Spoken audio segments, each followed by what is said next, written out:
everybody. Welcome to another episode of the Dark Art Society podcast. My name is Chet, and today I'm bringing you a really great interview with artist Tim Molloy. He has a new collection of his Mr. Unpronounceable comic books and an omnibus. We discuss the word omnibus. We discuss many things. It's a really good conversation, especially if you're into the weird stuff. Lots of cool talk about AI and the dangers of AI and the benefits of AI and mysticism and spirituality, and really great conversation. So I'm excited to bring you this one. Very fun topics covered. Anyway, so that's coming up.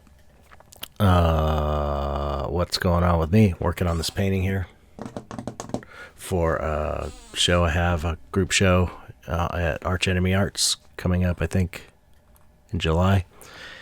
I've got another piece I did in a show at Rock LaRue Gallery, another group show that's this month, Friday the 13th. It opens, I believe, at Rock LaRue Gallery.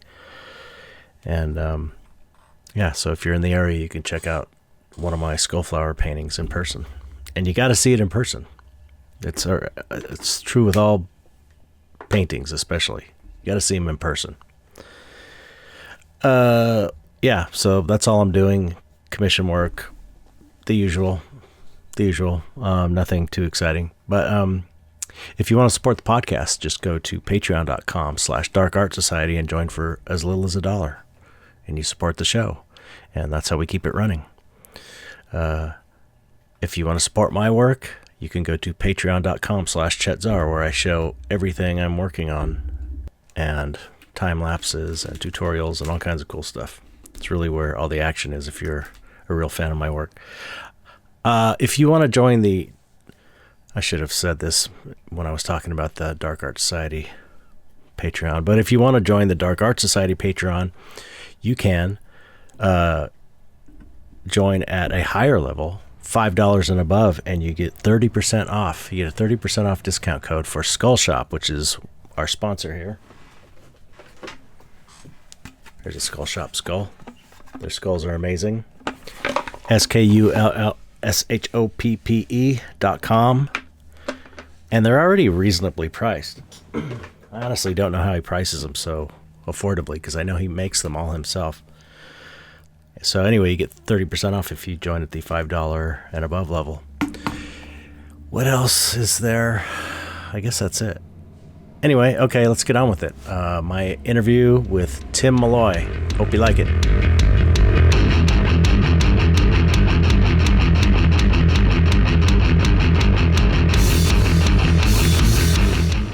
Hello, Tim. Hello, Chet. How are you? Welcome back. Thanks for having me back. Yes, of course. You have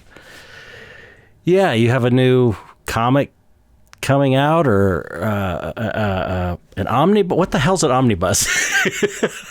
Oh my gosh! That's like all the comics I made a critical error. In a series, right? It's a collection of things. Oh, okay. I mean, it's like I see that in the Hellboy omnibus, and I'm always like, "What's an omnibus?" But it seems like a bunch of collection. Okay, so I mean, it's a fun word as well. Yeah. I think that's what it means. Yeah, I think so too. That's what I wasn't quite sure. It's too late now. I've done the cover. But man, So I read the one you sent me. Yeah. It's amazing. Cool. It's so good. It's Unpronounceable and the Isle of the Sorcerer. Yes. Yeah. And that's one part of the omnibus. So the omnibus in its entirety is, sorry, that's just a garbage truck outside, if you can hear that.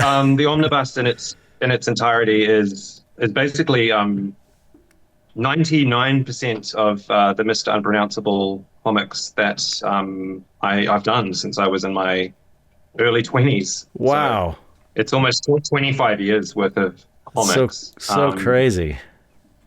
It is crazy. Like I think, it's almost 650. I think it'll be about 650 pages. Damn.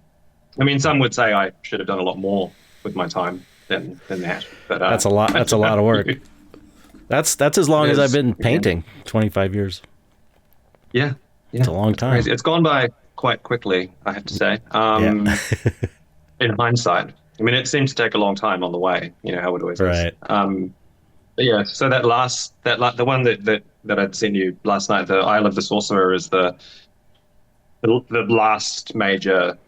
latest major story that I've done. So the omnibus is it's 3 volumes, which I think you've read: Adventures, Mr. Unpronounceable Adventures, Mr. Unpronounceable and the Sect of the Bleeding Eye, Mr. Unpronounceable and the Infinity of Nightmares, which was all sort of previous work that's now out of print, not for long. Cool. And yeah, the Isle of the Sorcerer is sort of, I guess, like a novella compared to the size of those ones, and it's difficult, given the nature of the work, to work out exactly where it fits, though, you know, and between the different stories, because the timeline is hopelessly poisoned by now. So yeah, but that's isn't that appropriate for the comic? Yeah. I mean, it's so weird. It is weird. So yeah, it'll go in there somewhere. I think maybe before the true ending as of now is still the end of Infinity of Nightmares. So it'll go in there. There'll be a few extra random pages, which I've done over the years too, which didn't make it into anything so far. Maybe some splash pages and sketches and things. But cool. Yeah, it's pretty exciting to finally be putting it all out in one sort of lot after all these years. Yeah, I wanted to just put that out in the very beginning, because a lot of times, I want to promote something for something that people on the show are coming to talk about, and we always get into conversation and it ends up being at the end. So I wanted to say it first. Yeah. And now I could say, how's it going? How's your life? And then we can talk about it more after, because I have a lot of questions about the comic and everything you're doing. So, cool. but how's everything? Things are things are good. I was saying before, we're moving house, so I'm sort of living amongst the dismantling of a home and towering boxes, piles of boxes, and pulling the studio apart, and sort of got a couple of weeks to go. But good, up until only like a week ago, we were sort of facing potentially a period of couch surfing that would have kind of divided my family a little. Sheesh. Not permanently, but we've got cats and our kids got to go to school. We're moving to Brisbane from a small town. Oh, okay. In Queensland. So kids got to start school or finish the year at a new school, which is, we're putting them through hell. I feel bad about it, but it'll be better in the long run. But we've got cats, and it was all very stressful. So there was going to be a period of time, another universe, 2 weeks from now, I would be staying in a quite a nice house on a river, about halfway between here and Brisbane, in an even more isolated part of the world. Wow. On 14 acres of pretty creepy Aussie book, just untouched. And I was looking forward to it in a way, in a sort of, this is probably when I'm gonna, be abducted by aliens, or right. Or at least just creep myself out really, really badly. But I thought I'd probably get something creative out of the experience. Yeah, probably a good place to trip too. Yeah. I mean, yeah. Something. It's magical out there. It's magical out in the bush in Australia. Yeah. It's creepy though, Yeah. From the road on this property. It is beautiful, but you look in one direction, and because of the way that the trees are, you really can't see more than a meter off the road, and it's there's 6 acres that way. It's just what is in there? Yeah. So I'm when I thought that was going to happen, I'm right, I'm swearing off horror movies until after the experience. Just.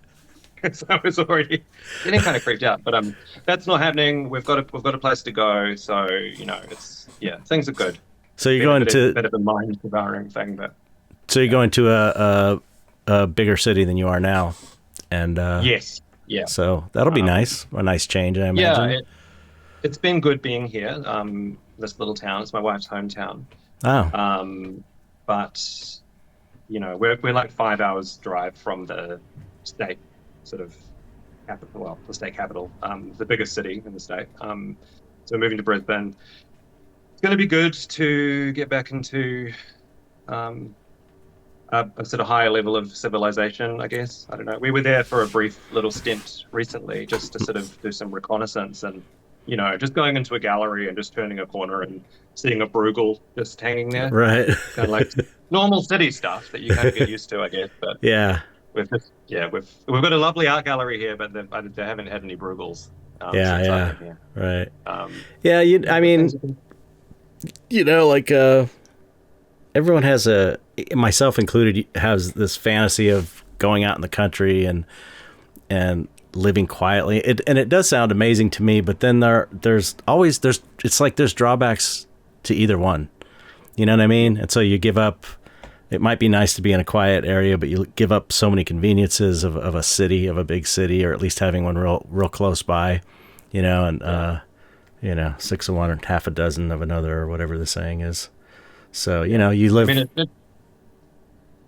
sorry. Well, now I think we're on a bit of a delay, so it's kind of weird. But I was just gonna say, you enjoy where you're at, because there's benefits to both parts of it. You can enjoy the country living, and then you can go move to the city, enjoy that for a while, and just see how it goes.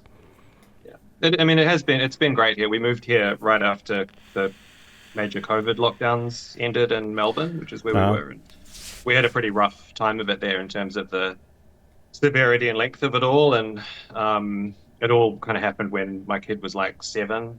Oh, so yeah. it was sort of 2 years of homeschooling, and so we're like, let's just get out of here, and again, wife's hometown, and it's been healing. It's been great. We've spent a lot of time at the beach. It's a beautiful kind of.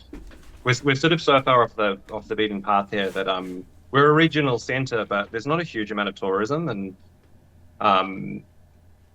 people go. They don't come as far as we are if they're coming down the coast. And then the people who live here, there's just too much beach. There's too much coastline. So you've got a lot of just, you go to some of the beaches here and you're the only person for a kilometre. But, city living is going to be good. Brisbane is, not that I've been to Miami, but I think it's on a river, it's tropical. It's kind of, it's like it's Australia's Miami, Yeah. They call Queensland Australia's Florida, so it makes sense. Oh, really? Miami's in Florida. Anyway, yeah. How are you? I'm good. I'm just, nothing really new. Just working on commissions, trying to get my commissions done, and I have some paintings for group shows, and not to the point where I can start my own comic yet, which is I think we talked about last time that seeing your comic really made me want to try and finally do it. This dream I've always had of doing it. You have to do it. I know, I got to do it. It seems, I know everyone says, my career. everyone tells me, oh, it's so much work. And it's like, I'm sure I see that it's a ton of work, but it seems like it would be the kind of ton of work that I like. Like I like tedium. I like tedious things. I like figuring out, how to lay it out, and then, doing a rough and then going back and cleaning everything. I mean, I'm into that sort of thing. I was like, when I was a sculptor at effects, I was like the detail guy. Like I was one of the few people that like to do pores on sculptures, individual pores. And so I'm kind of into it, I think. But again, I haven't done it, so it's hard to say. But I will do it. I will do it. Just start with a one-pager. Just think of 6 panels that can tell a little story. Yeah. That's 3 panels. Yeah, that was advice someone else had given me also. So yeah, that's what I'll probably do. But I'm just waiting until I get everything cleared off my plate so I can really focus on it. How did you start this? How did you come up with this character initially? Do you remember? Mr. Unpronounceable. Yeah, Mr. Yeah, I do. Unpronounceable. Yeah, I do. Very, very much so. He's such a weird guy. I mean, yeah, he almost okay. So, like, rewind all the way back to I'm probably not even 20 yet at this point. So I was doing comics already for Crackham magazine, which was the Auckland University student newspaper. Mm-hmm. I didn't go to Auckland University. I just sort of hung around there, but I made friends with some of the editors, and I'd been putting out like my own self-published zines for a while. And at that time, there was, at least sort of locally in New Zealand, it's such a long time ago. It's almost 25 years ago now. Yeah. There was a very like major kind of scene in the arts and music and everything, but comics was a big part of it. And I don't know, like I was a little bit known by the time I got around to being of university age and started doing comics for the magazine. And the first ones were all quite derivative of things like Evan Dawkins' Milk and Cheese. I don't know if you've ever read that one. Yeah, I haven't read it, but I know of it. You know of it, yeah. Yeah. Sort of Milk and Cheese crossed with Calvin and Hobbes, crossed with sort of a lot of Kiwiana and irreverence and stuff, but all sort of gaggy, kind of drunken, kind of student humor, I guess. Right. But then a lot of my friends started dabbling in psychedelics, as you do. So I had a few little experiences. And I mean, really, it was just the first time I had some psilocybin mushrooms. I think my brain just irrevocably changed. Yeah. I've always been very interested in surrealism and, a more sort of like, I was into the surrealists and the symbolists and everything as much as I was into sort of stupid comics. Right. There's something, I guess, that is synthesized in my brain. Like I started having quite strange dreams. But it was one particular image that was essentially the genesis of the character. Do you know Helnwein? I think he's Austrian. There's a hyperrealist painter. Yeah, that's so weird. It's okay. I got to interrupt for a second. It's so strange. I've been having these crazy synchronicities in the last 2 days. Oh, yeah. Yeah. Who was I talking to? I can't even remember. I was having,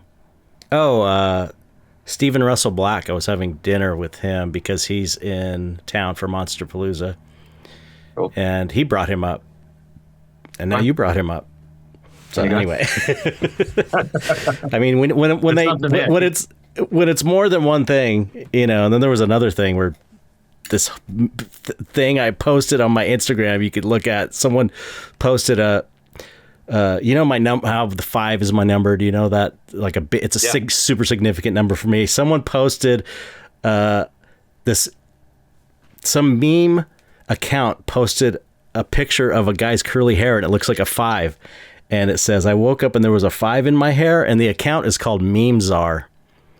And I was like, and 2 people sent me this thing, and I was like, anyway, so it's synchronicities are happening, so something must be going on. But anyway, continue, please. So Helnwein,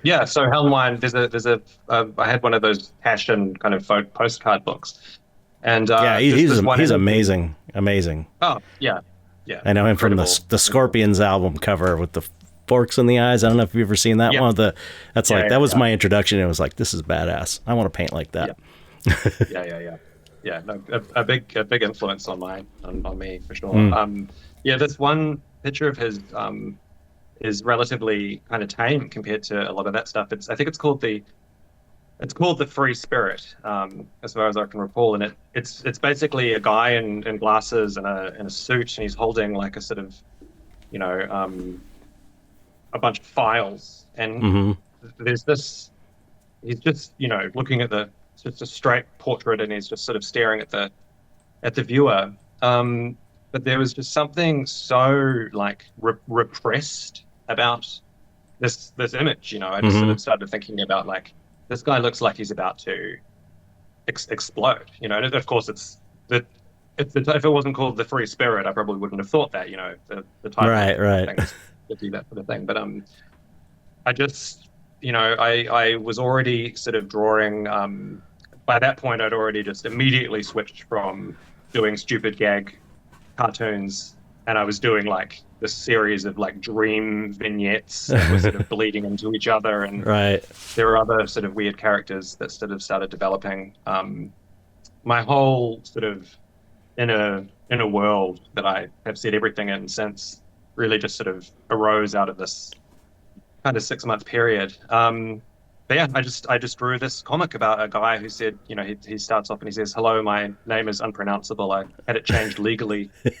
What does he say? Like, this is my collection of scorpions crawling on broken glass, and just really kind of experimenting with Yeah. as much surrealism and sort of trying to dig into the subconscious and litigate some of the stuff that had started happening to my brain after messing with it. And the last line in that, he says, my brain is an atomic bomb going off in a concrete bunker deep below the ground. And I sort of that was what that picture looked like to me. Like something was exploding in this brain, and it was just about to happen. And Right, that's so that's cool. sort of how I see Mr. Unpronounceable. He's just always on the edge of some sort of horrible revelation or terrible crime. Yeah, I like that he's completely morally ambiguous too. He's just like, there's like not at least what I read from the piece you sent me yesterday. It's just like, he's more. I thought morally ambiguous is a perfect way to describe him. You know what I mean? Because he's just like, he'll do whatever he wants to do for, what he needs to do. He'll do it, kill something or whatever, stab someone or whatever. He's often at odds with himself. Like over the 25 years that I've been writing this character, he's ended up sort of becoming his own worst enemy over and over again, like quite literally, because like the sort of the dream, the larger world that I've sort of, was originally sort of defined by his adventures through it, and now kind of expanded with all of the role-playing book stuff, which we can talk about too, hopefully a bit later. But yeah, the world that he lives in is sort of this. It's a very, very strange dream dimension, I suppose, that has many sort of different layers of onion skin sort of reality that are bleeding into each other, and time is unhinged. So he's often, like there'll be a story where some sort of shadowy figure might kill him early on, and I've gone back and kind of unveiled or realized myself that was actually him, like much like the Saw movies, I suppose, right? with the retconning of the past. But over time, I started really doing that very deliberately. So yeah, there's just this almost potentially infinite number of Mr. Unpronounceables running around this strange kind of endless expanse of surreal geography that are often at odds and at different stages along the sort of the path to enlightenment. Like some of them seem to be fresh out of. Sometimes I've detailed him being like born into a comic, like literally like a big carnivorous plant opens up and he just crawls out and he's got no idea where he was before that. Right. But then, that's a thread I can pull out later on. I can go back and go, well, how did that one get into that? Yeah. How did that Mr. Unpronounceable get in? You know what I mean? And over time, it's built up this sort of impossible network of causal and acausal kind of, storylines that all pull and tug at each other. And it's quite impossible. I haven't tried to do like the conspiracy theorist kind of map and stuff, but it's just a tangled ball of string, really. Yeah, it seems like it must be so much fun to kind of play in that reality, because it's just like total freedom. That's how it feels to me. It's just like the ideas are so crazy that it just feels like you're really having fun exploring a world that has no limits whatsoever, and you could just do whatever seems cool and fun to you. That's the feeling I get. Pretty much, yeah. Like, I mean, I sort of, I think I sort of came to a realization that that didn't happen right at the beginning, that I was actually setting all of, because I wasn't just doing Mr. Unpronounceable stuff, I was doing other things as well. Right. It sort of came to the realization that really everything I was doing was sort of set in this broader world that I think at that point I hadn't named. You know, it was sort of it's been a little bit of a exercise in sort of, the way I like to think of it is that I'm not really, and I say this because I'm not particularly a good writer, in the traditional sense, but not really. It doesn't really feel like I'm writing. It feels like I'm sort of following, especially Mr. Unpronounceable, following him around and just sort of seeing what he's going to do next. Yeah. It's pretty rare that I have any idea what's going to happen in the near future within a story, if I'm working on a story, or indeed the end. Mm-hmm. Although the one that I sent you was a rare exception, where I knew exactly. I did the first panel, and then I won't spoil it for anybody, but at that point I knew how it was gonna work and where it was gonna go. But it was just a sort of matter of how I was gonna get there. And I pulled out some of my old tricks along the way to make it all work, and to fit it into the larger sort of thing. But it's a lot of fun. It's a huge amount of there was when you say like no limits to it all, there was a period of time, probably after I finished the last major Mr. Unpronounceable book, The Infinity of Nightmares, which was quite some time ago.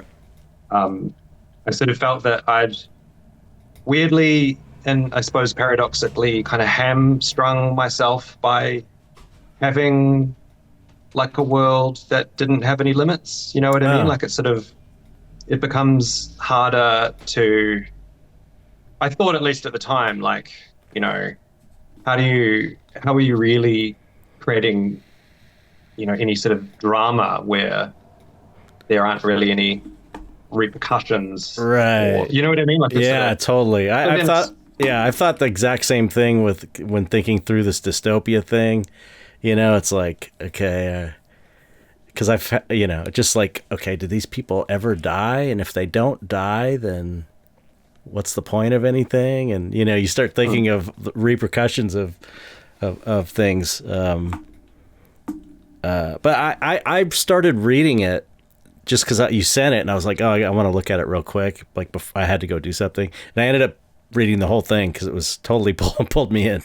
So that's a good sign of a good piece of work, I think. I didn't stop until I was done, and I just love the ideas. There's so many cool ideas in it. Thank you. Jealous. Yeah. I'm jealous of some like that. I don't want to give anything away, but there was some just stuff that I was like, "Damn, that's so cool." I wish I was. Oh no! I mean, feel free to. What did you like in particular? Oh, the where he took the corpse head and turned it into a phone to talk to the dead. Yeah. I forgot what it was called. Necrophone. Yeah, Necrophone. I was like, it's so cool. Such a great idea. It was really inspiring to me, though. It really, just like same when I first saw the comic the first time. Again, I felt like very inspired by it because I just think the ideas are so cool and they're so like, anybody listening to this podcast is gonna love this comic, because it's got all kinds of weird monsters and creepy stuff, but it's just so great. I just love it. I just dug it. Thank you. Thanks so much. Yeah. The necrophone idea is a very old one. He builds a necrophone in like I think the first 10 pages of the very first book, from 25 years ago. Wow. But the idea of the necrophone is I guess me kind of parodying. I don't know if you've ever read any Brian Lumley. He wrote a series of books called The Necroscope. No. You would. I wish I hadn't packed up all my books because I would show you one and go, look at this cover. Is it a comic? The Necroscope is awesome. It's a Sorry? comic. It's a comic book. No, it's a series of novels, like Oh, okay. 80s Ah. 80s sort of vampire splatter kind of splatter punk. Yeah, I remember that. I remember when horror. splatterpunk was a thing. Splatterpunk Yeah, literature. I mean, it's definitely got that sort of that stuff in it, but it centers around a guy, Harry Q, who's like he's the necroscope, and he's the only one who can speak to all of the dead in the world. And he works for like the psychic division of like the MI5. So it's a whole Oh, like wow. Cold War thing, and the Russians have got sounds- psychics, and there's a vampire, and That sounds pretty really fucking fun. awesome. Yeah, It's really, really good. that is But yeah, cool. the Necrophone was just me like, that's funny, I think, back in the day. You're kind of stuck with stuff that you've done 25 years ago. Right. I love it. I think it's great. But did you? I don't know if we talked about this last time you were on, but were you a fan of what's his name? Chester Brown. Chester Brown, yeah. Yummy Fur. Yummy Fur yes. comics. Yeah, definitely have read a bunch of that stuff. Because I'm like really pretty illiterate when it comes to comics. It's like, and I probably said this last time, but it was, I love them. I've loved them since, for me, comics was Heavy Metal Magazine and the old EC comics. Yeah. I was totally into that stuff. And I never kind of got into the superhero thing where a lot of my friends were starting to get into it. But, and then by the time I sort of like came back to realizing there's this huge comic scene, there's just so much of it that I just never knew where to start. And it was so overwhelming that I never knew where to even start. Cause it's like, you start an issue of something that's been going on for like 100 issues or something. Do you go to the first one or do you start? And there's all kinds of these things, and you want to be a part of it, but it's just so kind of overwhelming. But anyway, some of the comics I did read were the Yummy Fur stuff, because I was working with a guy who was really into underground comics, and he's like, you got to read these Yummy Fur comics. And I thought they were amazing. They were just told, this is in the probably early 90s, I guess. And I thought they were awesome. And I kind of feel like there's some inspiration. It reminded me of Yummy Fur, some of your comics, but that might be because I'm so limited in my knowledge of underground comics. It's like I know R. Crumb and I know Yummy Fur and I know all the other stuff that I mentioned before, but that's pretty much it. And just if peripherally, I know some other stuff, but not like where I've actually read through the whole thing. But I don't know, that weirdness of that Yummy Fur reality, and even the kind of the style of drawings remind me a little bit of your stuff. I don't know if that's right.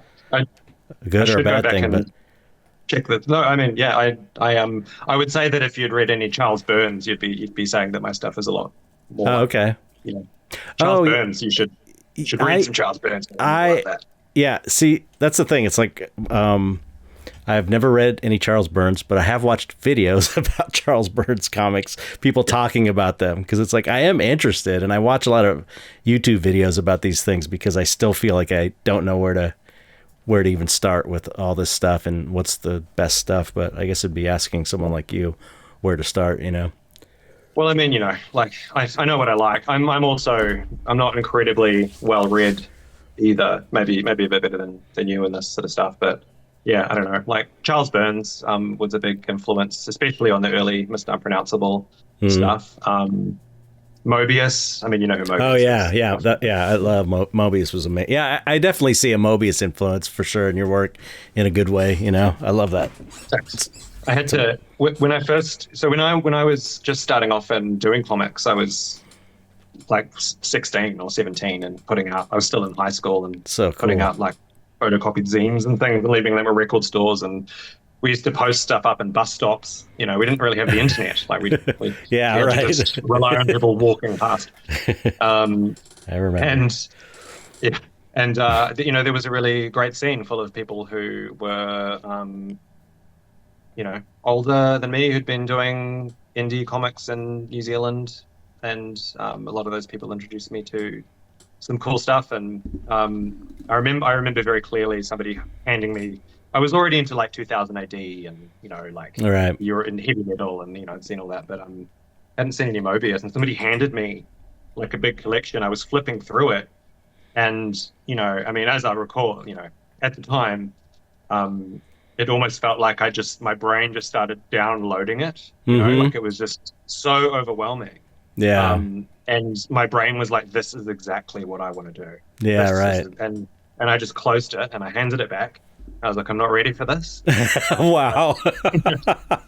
I'm just starting off. I really feel like this is too big an influence. I don't want, you know what I mean? Like I think it would have totally overwhelmed me. So I waited for such a long time. It probably wasn't until my early 30s when my kid was just a baby, and I think up all night, and I'm just scrolling through Tumblr. I just found a Mobius thing on Tumblr. It was like 2 kilometers of Mobius comics. And then I did basically what I'd been avoiding for 10 years, and became overwhelmingly influenced by Mobius. But I'd had 10 years of my own stuff, which was heavily influenced by other things. That makes sense. Yeah. Junji Ito as well is another one that I have to recommend very highly. The Japanese manga horror writer. Yeah. What's that one famous one with the spiral? Uzumaki. I've read that one. Yeah. That's the author? That's Junji Ito. Yeah. Okay, yeah. That one, Adam Jones is like from Tool, the guitar player. My friend is a guitar player at Tool. He's like, you have to read this comic. Yeah. And I was like, oh my God, this is amazing. Yeah. It's so good. There's something extremely like liminal about his work. And I know that word is really overused, like liminal. Yeah, right. But I think part of it might be sort of lost in translation from the Japanese to the English, not just in the language, but just cultural stuff and whatever. Right. And the way that manga often tends to sort of focus on small details to tell in the West we'll do a big scene of everything in the scene, but often in manga it'll be like, look, it's a hand holding this, or it's something, and there's something about, especially Junji Ito's work, which really just seems to exist in this sort of place that's sort of slightly to the left of reality, and very, very. There's one particular story of his, I think it's called the Enigma of Akibara Fault or something, which it's about a young couple who are hiking in the wilderness, and like there's a massive earthquake, and the side of a mountain, a shale mountain, kind of slides off, and in the mountain there are all of these human-shaped holes, in the mountain, and the news crews show up, and people from all around the world, in Japan especially, they're watching it on the news, and they're like, holy shit, look, that hole, that fits me. I'm meant to go. Oh my God. That's cool. And it becomes this sort of viral thing, and people go, and I won't tell you how it ends, but like, it's one of those things that I'm getting goosebumps just talking about it. It's so creepy, like the existential, cosmic. Yeah. Like it's real good. Cool. That's not a revolutionary opinion of mine. It's a pretty highly regarded one. Right. I'm pretty basic, really. Yeah. You're basic bitch. I'm a basic bitch.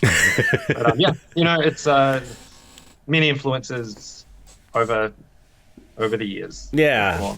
That's how, I mean, when you're doing something for 25 years, or as you've been doing comics for longer than 25 years, it sounds like. And you become influenced by life, so many things that you can't even really, you may not even, I mean, I'm just talking about myself. It's like, I'm not aware of all my influences necessarily, and that you might realize one day, oh, that's kind of like this thing that I like or whatever, it's just life seeps in to your brain and comes out through the artwork, which is good. That's the way it's supposed to be. somebody the other day, I was speaking to a good friend who's an artist as well. He were talking on over the video, and he showed me a drawing he'd done, and I was just like, I want you to send that to me because I want to look at it and fold it into my brain. Yeah, right. You know, like, and he was really honored. And I said to him, look, he wasn't honored, but he was like, oh wow, thanks. And I said, look, don't get too excited. Like, sometimes I might see like a fence post and like the whorls of the wood. Yeah, right. Like, you know what I mean? Like, it's sort of, it's at that level. Like, it's a very granular sort of level. Oh, yeah. I don't know, like, sorry. Oh, no. I was just saying, I was telling someone the other day that a lot of, I don't know if it's a lot, but enough to make note of ideas I come up with for paintings are because I see something wrong.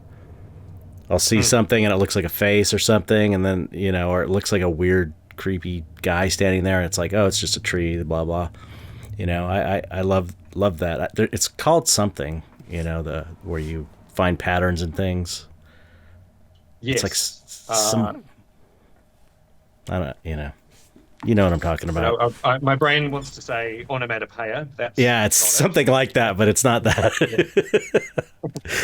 But so I feel you as far as notice. I think a lot of artists do that, though. Notice cool things and take pictures of them and never look at them again. But it's almost like when you take the picture or you download the image that you found inspiring, at least for me, it goes in a file and I never look at it again, but it is still psychologically, it feels like it's in there. By taking enough time to go, okay, I'm going to take a picture of this thing, that is like, it snapshots in your brain in a way too. Maybe. I don't know. Yeah. No, for sure. That's exactly how it feels to me. And of course then, on top of that, like, there's the dream life that we all have too. Where right. Every night you're living some crazy ass whole reality that you don't really even remember, and it happens every night, and it's in there. I used to be a lot more dedicated to my dream life, when I was when all of this stuff that I'm doing now started, like 25-ish years ago. I was really, really, really, really dedicated to lucid dreaming. I think we've spoken about this. Like, you lucid dream a lot, don't you? Yeah. No, cool. I don't do it a lot. I go out of body a lot, like we're floating around. But I have had lucid dreams where I'm like, oh my god, I'm in a dream, and then things get all weird. Yeah. It took me an incredible amount of you did it through effort, right? Yeah. Because I've never been able to. We talked about this last. Yeah. I've never been able to make it happen, but it happens just randomly, and it's kind of amazing that you were able to do that. That's like, you can do it if you're dedicated enough and put the time in, but it's like, not most people aren't dedicated enough to do that. I wasn't disciplined enough to do it. It took a year. Yeah, right. A year of real. And it's a lot of work. I mean, I could have, like, had I not also been like partying in my early 20s, it probably would have come along sooner. Right. But I had a couple of lucid dream experiences which were very powerful, and it's hard to really, like, it's honestly, I think a lot of people who haven't had the experience or really read much about it would not believe it. It really does sound like it's in the realm of it is in the realm of mysticism and the occult. It's like, totally. People have been using this stuff to journey at least into their own subconscious in a very, like, taking the red pill or whatever from the Matrix kind of way. Like, it is. But yeah, if you hadn't had the experience, I wouldn't blame anybody for not believing it. But when I read about it, and because I was also sort of really getting into what I kind of call my armchair occultism. I wouldn't say that I've busted out a few sigils in my time. That's as far as I've gone. That's all you need sometimes. Sorry? I said that's all you need sometimes. That's what I tell anybody that doesn't. I feel like anybody that doesn't think that this stuff is real, do a sigil. Just read about sigils and do the ritual, and it will happen. And then you'll go, oh, it was just a random thing. And then, so do another one. And it's like, eventually you'll do enough to where you're like, okay, this stuff is real, even if you don't keep pursuing it. You know? Yeah. There's a part of me that is very wary of, there's a paranoia in me that's kind of like, oh, this can be a real monkey's paw kind of situation. This stuff, Well, the universe has a that's sense of humor.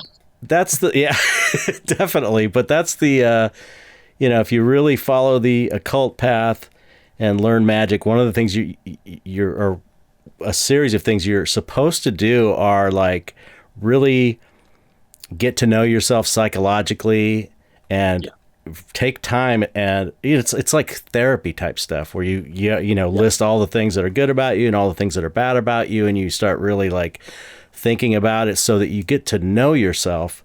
So because if you don't know yourself, you don't know what you really want in life, and you could end up manifesting or whatever, selecting, however you want to put it, a bunch of shit that is not well suited to life you really want inside, but you don't know yourself enough to know that. So it's like, that's kind of a super important part of it, is developing your know thyself. If it's could be dangerous if you don't know yourself well enough. I mean, in a way, I've definitely thrown some sigils out into the universe when I was like drunk. And, right. Yeah. and shouldn't do that. I don't know. Like, I won't say that I've proven to myself beyond a shadow of a doubt that I think that personally, and I think this is sort of what Mr. Unpronounceable is about. And beyond that, even like all of the role playing book stuff that I've been doing, which sort of really massively expands the sort of the world and the sort of ideas that I'm trying to sort of work with, is that for me, like the thing that I've always felt, and I feel it even more keenly. Actually, it was probably about 4 months ago. I messaged you when I'd been drinking and I'd really been pondering. Like, I don't know if you remember that message. I was like, Chet, things are getting weirder. Oh yeah, that's right. I woke up in the morning going, it's embarrassing. I'm sure Chet doesn't.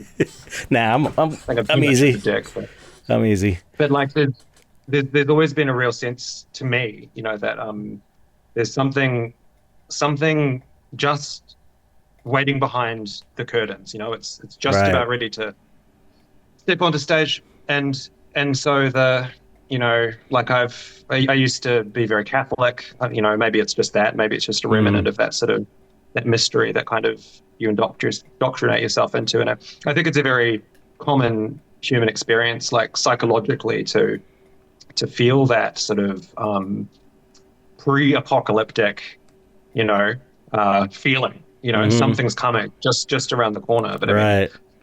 I think the disciples of Jesus back in the day thought the exact same thing. He's coming any minute. Yeah. It's that same. But however, to me, that doesn't preclude the reality that may be true. But it's like we're constantly in a process of trying to peel back that that curtain or take the shroud off the secret thing. Yep. And sometimes I think, man, like, do we really want to know what that is? Like, is it a unified thing? Does it have our best interests at heart, or does that matter? Or is this all is my brain just being addled by increasingly, techno demonic algorithms and what I mean? Right. Like I'm becoming less trustworthy of my own perception. Like, you know what I mean? I feel. Let me articulate this in a way that makes me sound less crazy. Okay. So last time we spoke quite a lot about AI. Yeah, And I that's just right. like to say for the record, I renounce everything I said last time. Oh, really? No, not quite, not quite.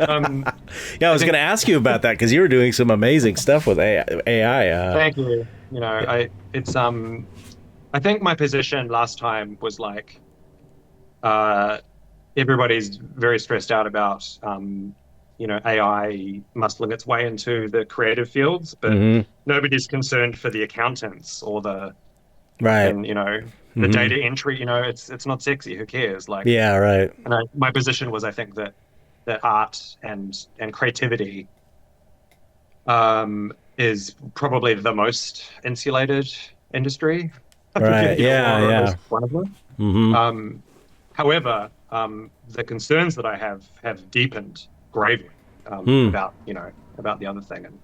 And Right. for instance, there was a study that I was reading about where um, the University of Zurich did a potentially unethical experiment where they did like a baseline thing on a Reddit subreddit. So I mean, take this for what it's worth. But there's a Reddit subreddit called "Change My Mind," you know, Mm-hmm. and people go there to have arguments and with the sort of thing, change my mind. But I'm also going Right. into that your gut. You've got your people are going in there. They're debate nerds. They're philosophy people. It's real. Yeah. Mm-hmm. Come on. And so like the baseline that they worked out before they did the experiment, so their control, I guess, was that human to human interactions on the subreddit resulted in about 3% of people having their mind changed Right. in these arguments across a period of time. And then what they did is they unleashed their own, you know, LLM This chat. isn't going to be good. I can tell already.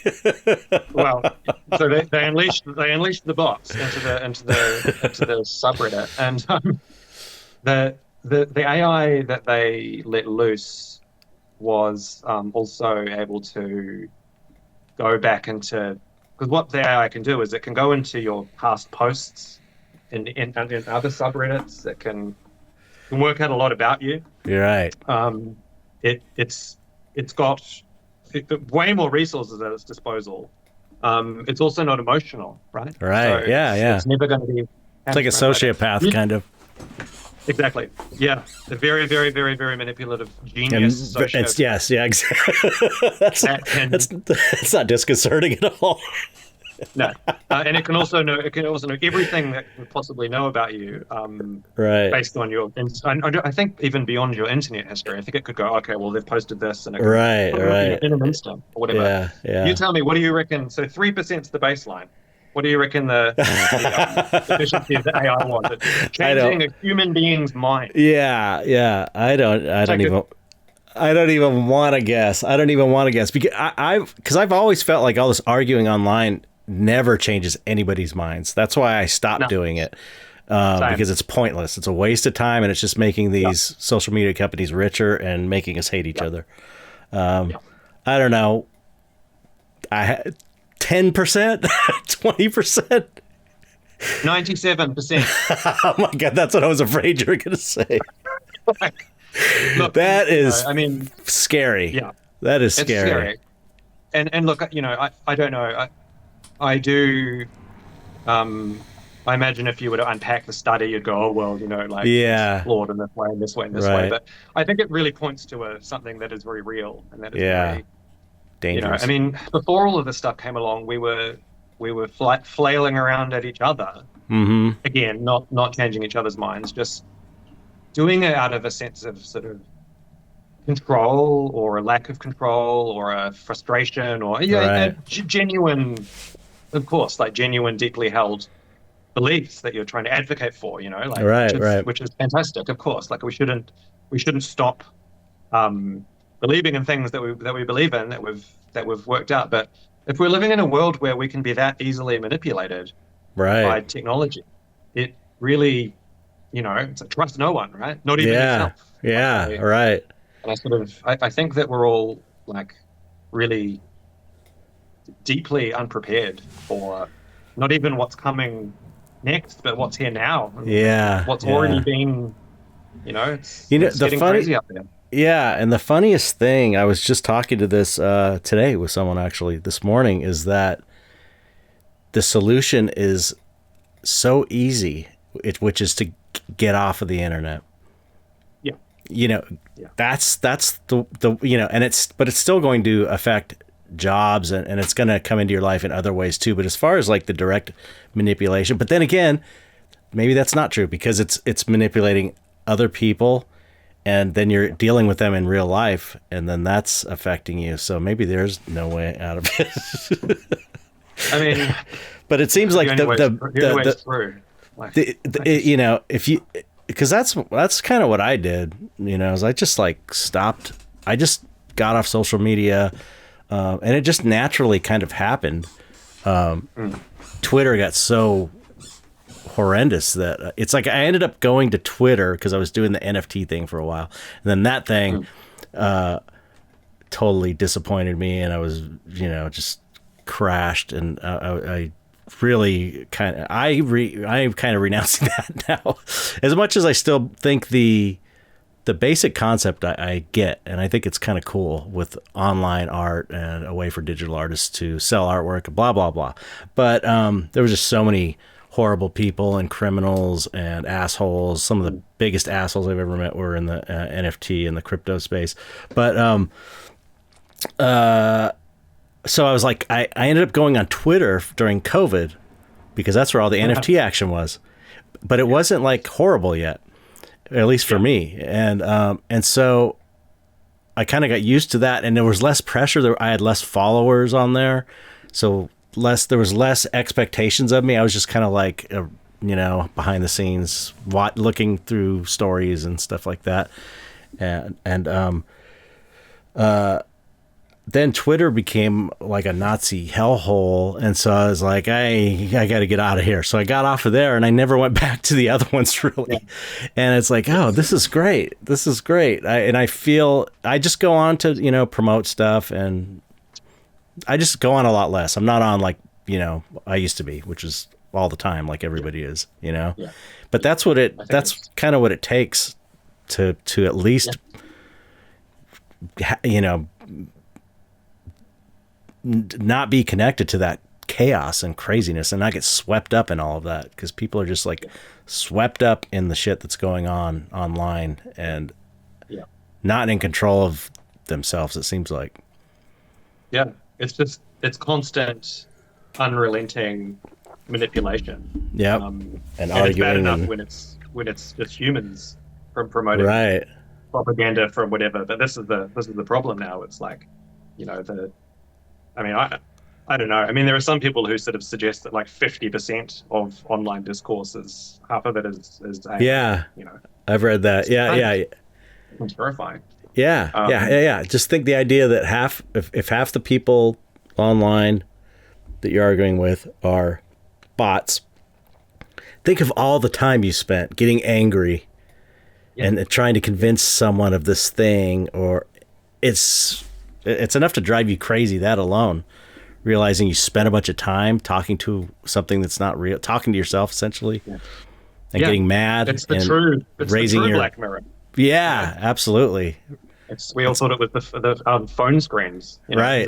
But it's this, you know, and it's the, you know, this recent thing I was reading about, this new thing that's happening to people. I mean, it's always happened, like religious mania, where people go into these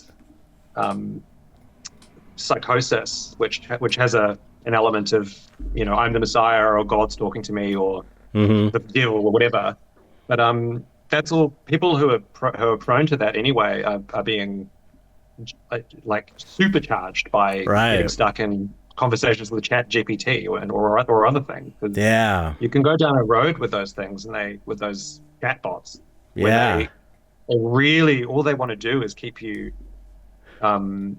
They don't, you know, if you were to say to a human being, one of your friends who's known you for a long time, I think that I'm receiving, you know, messages from some angels. Right. They want me to do this thing. They want me to cut off my family. They want me to do this because I'm the Messiah. A good friend will go, oh, I think have you thought about this? But a chatbot's going to go, really? Tell me more. That's fascinating. Yeah, right. And people don't have good friends like they used to anymore either, because they're all No. online, and all so many people's relationships are just with people online, which, half of them might be bots, so you don't have any kind of checks or balances to help you through it, or real relationships. It's crazy stuff, Yeah. So I don't know. I mean, it's I have been asking this, I've been getting pretty dystopian, I suppose, in my thinking on a sort of larger level. A lot of it, I have to admit, is probably at the moment just so I'm distracting myself from having to pack boxes full of plates and things, which is its own hell.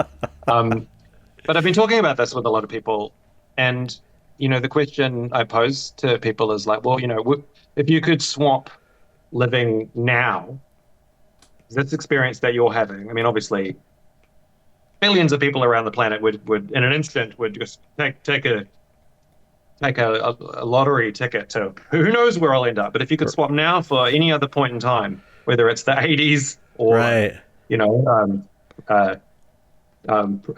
Pre-antediluvian, caveman days, whatever. Right. Is Atlantis real? Do I want to go back to Atlantis? Right. Et cetera, hypothetically. I wouldn't. I'd rather be here right now. I know. This is where the action is. Whether it's I don't know. To me, it's like everything keeps getting better and worse at the same time. It's weird. It's like it, at least from my position, where I'm at. It's like, there's never been more kind of amazing technology and cool things. I mean, just being able to record a podcast, us talking to each other across the world. Anyone can make a podcast. There's a lot of really cool things, especially for creative people, but it's also like, everything's worse than ever in a lot of ways too, right? So it just seems to me like it's getting better and worse at the same time. But I will say this: I have an idea that you might make you feel better, maybe. I don't know if it's true, but if you look at like, and this is kind of a new agey thing, but I really had this thought that, okay, nature is always about evolving the animals, and it's like this self-contained, self-correcting system that is all about evolving the creatures in the environment, right? That's what it seems like. It seems like everything's evolving.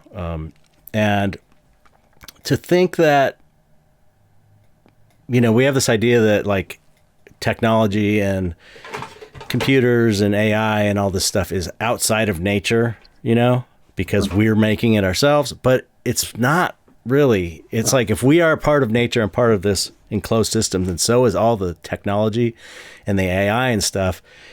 And nature might be fucking shit up through the technology so much that we are forced to go kind of evolve into this higher state where we're not like fighting over stupid bullshit every day and racism and all this, the dumb monkey shit that we do.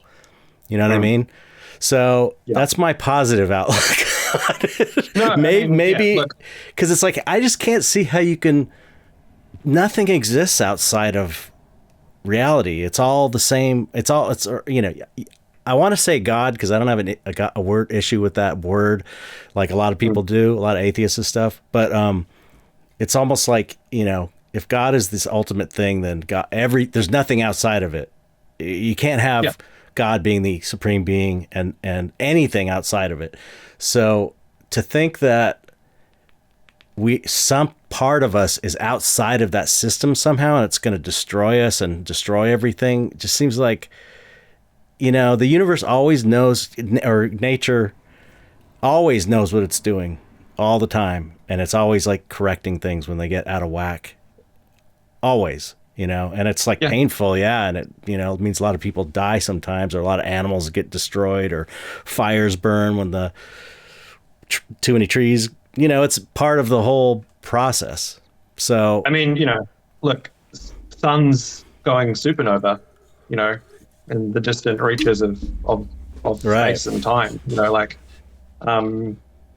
last night, I stepped out from underneath the was outside. We've got an outdoor area, and stepped out underneath from underneath that, and it was a beautiful clear night, and the stars were shining. And it's like, we think about things, again, like I'm packing up my house, so it's all feels very claustrophobic and everything. But you just step outside of that and look up, and the James Webb Telescope, the stuff that they're seeing at the edge of space time, Right. or as far as we can see, like none of it makes any sense.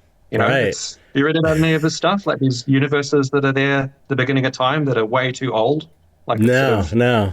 it's crazy. Well, that's like the deeper they go into like quantum mechanics and string theory and all that stuff. Nothing makes sense. It's all like crazy, weird.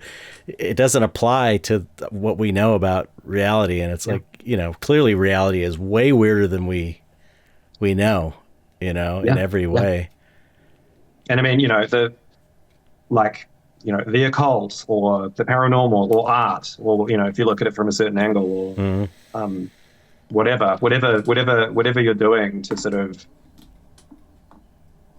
step outside and look at the stars, or kind of dissolve those walls around us that are put up by.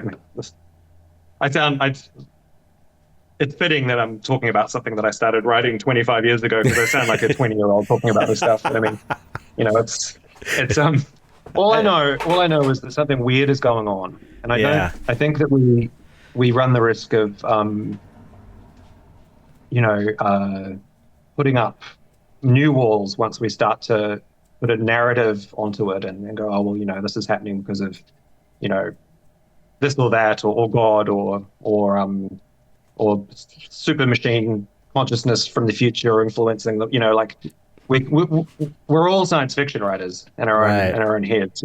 That's an anxiety, isn't it? We're stressing about things that haven't happened yet. Well, dystopias are so much easier to imagine. It's just it's our survival. It's our evolutionary survival instinct to see patterns of danger everywhere. True.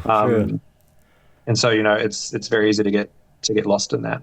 But yeah, I don't know. I find personally a great deal of personal peace in, like you said, like stepping back from that, online battlefront of ideas, and just focusing on what seems to be coming out of me, and it's again, that's one of the things that I'm baffled by sometimes, that I have spent like 25 years just doing this one thing, really, and like it's a strange thing to do. Yeah. Even for an artist, I think it's very like, again, comics and all this stuff. It's kind of masochistic, but what it's given me is like, an imaginary world, yes, but it's a place where I can work stuff out by myself. Even if it's in a very surreal way. Right. Yeah. I mean, I feel like that's like that with art, and one way that art in general is that one thing that we have as artists that people that aren't artists don't have the same access to. Not to sound like I don't mean to sound like we're better than them or anything, but I feel like we're fortunate. We're lucky. We're fortunate that we have this way of understanding ourselves through the creative process, because you know how it is. You make stuff because it's cool and it excites you, or at least that's how it is for me. It's like I just want to make cool shit and stuff that I just grabs me, and that stuff ends up telling me something about myself that I didn't really know a lot of the times, and that's like a real gift to have that. Yeah. I mean, no notes on that. Like it's, I wonder, I wonder. It feels like had I not spent all of this time doing this one thing, I really wouldn't be the same person that I am. Right. but it's this totally sort of self-actualized process. And I mean, after a certain amount of time, it's like, well, I might as well keep going. It's what I do. It ebbs and flows. Yeah, it ebbs and You got to do something, you got to do And something. if I was to stop making art, no more art, if I was to do that, it wouldn't be that I would suddenly not have all of that internal geography for my mind's eye to wander around inside of. Like, that would still be there. I've built all that sort of stuff up, but I just don't know. Like, I don't know what it's like to not have a giant, vast, imaginary world in your head. Yeah. Like, it's right. I mean, some people can't even visualize things. That's a trip. A lot of people. Yeah, I forget what that's called too. I actually was one of my students was one of those people, and she was a great painter. She just had to work with that limitation. Like, she couldn't visualize things, so she had to figure out taking pictures of photo reference and coming up with an idea, like verbally, sort of, rather than visually, coming up with ideas for paintings. But she was great. And so you just, you figure out what your strengths are and you play to those. Yeah. And, it's a trip, though, the idea of not being able to. So that's one thing I think a lot of is the curse of having a really good imagination is that you imagine. I don't know if it's like this for you, but I have OCD also. So as soon as I think of don't think of the most horrible thing you can imagine, it pops in my head with clarity, like horrible things happening to people I loved. It's just like, you have to really, the more you push it away, the more it comes. So you have to kind of just sort of brush it off. But you can visualize just the most awful things that look, I'm doing it right now, talking about it. It's like, it looks so real. I can think of horrible things I don't want to imagine, and they would look so real. And it's kind of like the price you have to pay for having a good imagination or a strong imagination is that you also imagine horrible things about people you love. Yeah. I think, paradoxically, that's why a lot of us really love horror, because it's the way to process. Not a new thought. This is just something that I've read and I agree with. But it's a way to process all of that, all of that stuff, all of that. It's a roller coaster for the brain. It's a safe way to experience that sort of stuff, and definitely works. Although it does give you ideas as well, right? Could also be bad. Yeah. Strange. Well, so tell me about what's up with the role playing games. Role playing, yeah. So that is super exciting. So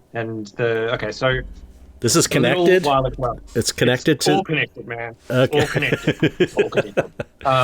So a little while ago, in fact, more than a year and a half ago now, wonderful gentleman who I didn't know from Adam messaged me out of the blue and said, "Hey there, I really like some of these little paintings you've been doing. I write role-playing books, like tabletop role-playing games, and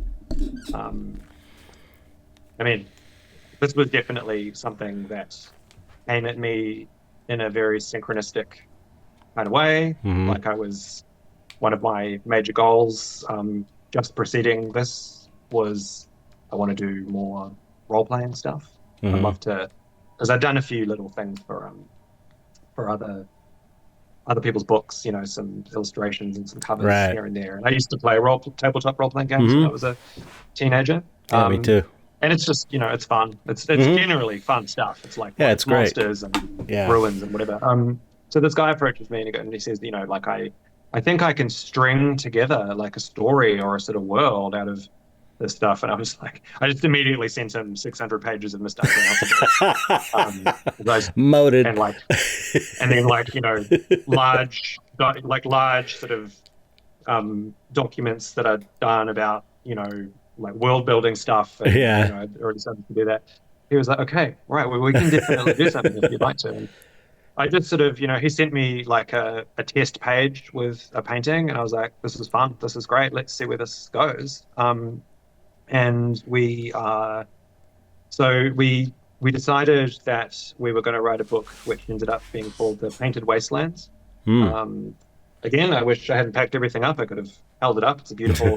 So we did this through Kickstarter, and it was When was really this? successful. Pardon? When was this? So the Painted Wastelands The book Kickstarter. one, the Kickstarter was about 7, 8 months ago, Oh, I think. I totally missed it. See, Um, that's a problem with not being online as much. yeah, it's the internet. I'll send you links to all of I should have done this before the podcast actually, but oh well. And then what we did was so the Painted Wastelands is a book about a part of my inner imaginary world that I hadn't really explored that much. Hmm. Even with Mr. Unpronounceable, like the locales that I've gone to a lot in my comics and my paintings, like the city of the ever open eye, the big city that Mr. Unpronounceable sort of Right. lives in sometimes, and the endless plain and the 100-year ocean, and then the jungles and the beaches on the other side of that, and there's like a city of necromancers somewhere that moves around. But the Painted Wastelands was a place that we sort of named as a place which is kind of like right on the outskirts, like the teeming edge of unreality. Hmm. Things.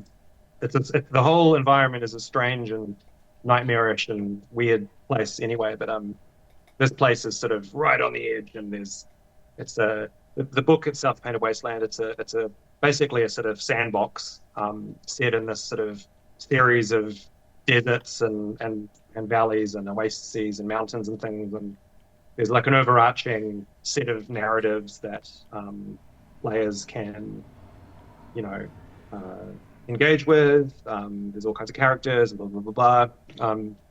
We've expanded upon that. We've just had a Kickstarter for the follow-up to that, which we called Strange Tales of the Painted Wastelands, Oh, wow. which was kind of like a, extra content, like in a video game DLC, an expansion. So Cool. that came with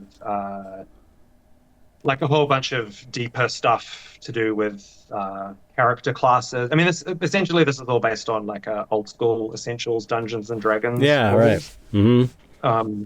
So expanded on classes and spells and items and different locations. And what's sort of fun, I guess, about this world that we're creating these role-playing experiences that people are now having. Like it's all the world of my imagination and my comics and my paintings Yeah. and stuff, and it's been expanded upon very very deeply with Chris Willett as the writer, great guy. We've also hired a friend of his, John, he wrote a zine, which was a whole nother adventure about a sort of kind of like a tourist trap, like built on the edge of this giant crater with like a dead god inside it, and there's like a cult, Oh, wow. and there's like, there's, the world itself. It's pretty heavily steeped in like horror and fantasy, but Hmm. there's also like a gas station there. Like Right. there's technology. It's sort of Yeah, yeah. That's cool. again what we were saying before, with no real limitations on Yeah. what one can do in the world. You can do anything. Yep. And so yeah, Mr. Unpronounceable, the omnibus that's coming out, really, in a way, isn't just a sort of collection of comics that I've done. It's sort of like the source material. Oh, great. That's awesome. These books we do. Yeah. Yeah. And we've got another one planned, which is the next major book. I think Chris has written most of it by now, called The Land of Dust, which is sort of set in this a desert on the other side of the world. It's a desert one again, but it's much more set in like a city of the necromancers, the unholy city of Zeb, which appears in some of those earlier Mr. Unpronounceable comics. And then also with the Mr. Unpronounceable omnibus, which we're putting out soon. I think it'll be probably a month or two when the Kickstarter actually goes live. We're sort of waiting on a few things to fall into place, but that will also include a zine written by this other writer, John, who is doing a supplement to go along with the Painted Wasteland stuff, the role-playing stuff, which is really like features Mr. Unpronounceable very heavily. Like he's a Cool. character Yeah. within this sort of thing, and so it all kind of works together. But yeah, That it's sounds been amazing. amazing to Yeah. yeah, like to hand over the kind of the keys to the kingdom to someone Right. was like a real crazy thing to do. Like for me, like this stuff is mine. It's so deeply Yeah, mine. yeah. I feel that's I'm like that with the dystopia project. You know, it's like the book is the guidebook, sort of the rule book, and that's why I want to do the comic, because I know the story kind of with the main characters, but I kind of made this rule book in a way. The dystopia book is like, a book for maybe other people to say, okay, these are the characters, and then come up with their own stories, but I haven't even promoted the book really. So it's kind of like I made this amazing book and nobody knows about it except I mean, people have it. I'm sure. I don't know. Maybe. I mean, from what I've seen of it, it looks incredible. I might have a copy myself. Oh, you don't? Shit, I'll have to. I think you were going to send me one actually. The last time we spoke, you were like, "I'll send you one," and I didn't have. I didn't feel like going, "Hey, Chet." Yeah, but I'm doing I know. it. I do need to send you one. I'll definitely send you an omnibus. Okay. That sounds good. Well. Yeah, I thought I sent you one, but so yeah, I'm with you. I actually also have a friend who writes role-playing games, and we've kind of been like talking about doing this, but that's what I took this year off, is to get all of the things that I have been weighing on me out of the way, so I'm freed up to do the comic maybe, and move into some areas like that and just further develop it maybe. So I feel like I'd recommend it. Like even the role playing thing. Like I haven't played role playing. I haven't played this yet. Maybe when we go to the city, there'll be some people to play with. But the idea that like a comic is great. Comics are amazing, but art paintings are amazing. But like kind of making like a role playing game where the focus really, really, really comes from a deeply creative, like in your mind, old place, like you've been working on this stuff forever, and it has weight in your mind, but then sort of putting that into a book and giving people rules to with their friends create a narrative within that world. Like it feels so strange and expensive to think that there are people, maybe not right this minute, but like who are sitting around with their friends and having adventures, like inside my head. It's right. Especially when you sort of start thinking about it in an occult way. Right. It's a very strange kind of magical kind of thing. Yeah. It's from one perspective. Yeah. No, it's very occult. Yeah, that's super cool, man. Yeah. It's like, I feel like every artist that's doing kind of like the stuff that we do, which is like fantasy or whatever you want to call it, surrealism, or has the potential to create their own world, in that way, based on, taking the sum total of all of their artworks and seeing what that adds up to. And it's usually a specific world. And I think that's super cool. I think, more artists should do that sort of thing. Yeah. Yeah. I mean, there's a market for it as well. I think, like it's been definitely worth doing in terms of time and effort and surviving and kind of making it a sort of, worthwhile endeavor. I had to take sort of 6 months off doing anything else entirely, and luckily had some sort of savings backed up to that's the problem, make that work. But that's the thing. Like it all just does take so long. Yeah. which it's, it's and this is the thing, circling back to the sort of like the AI thing, and the people going, oh, like AI is, I've seen people online sort of saying things like, oh, this has totally crushed any ambition I have to be an artist. And some of these people have been artists for I know, years, decades even. And I'm just like, I think you've got to back yourself more. You've got to like it's yeah, okay, cool. A machine can draw amazing art. Like, right. It doesn't mean anything. That doesn't mean anything. Yeah. If you have any kind of center with your own work. Right. Yeah. And people buy, at least, from a totally practical standpoint of art collectors, even, comic book collectors as well, not just, fine art collectors, but they buy into the artist kind of when, it's like, they don't buy paintings just because, they like the style and everything, or they like the look of the painting that attracts them. They think it's super cool. But really, when people buy artwork, most collectors don't just buy random pieces of art that they like. They collect artists that they like, because it's like you like the artist. You like the artist's vision. So you want a piece of that for yourself. And AI cannot take that away. You know what I mean? It's like AI is the opposite of that. AI doesn't have it's not a person. And it can't if it's about personal connection with your collectors or people that like your work and buy your work, then AI can't do anything about that or stop that in any way.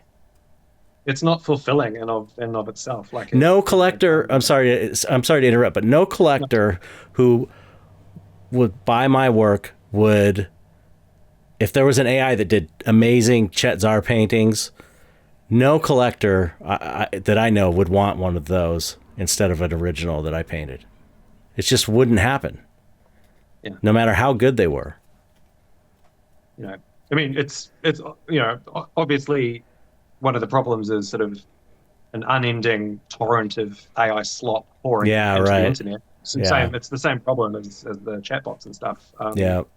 But it just, for me, it doesn't fundamentally alter anything from the perspective of, somebody who calls himself an artist. Like why would,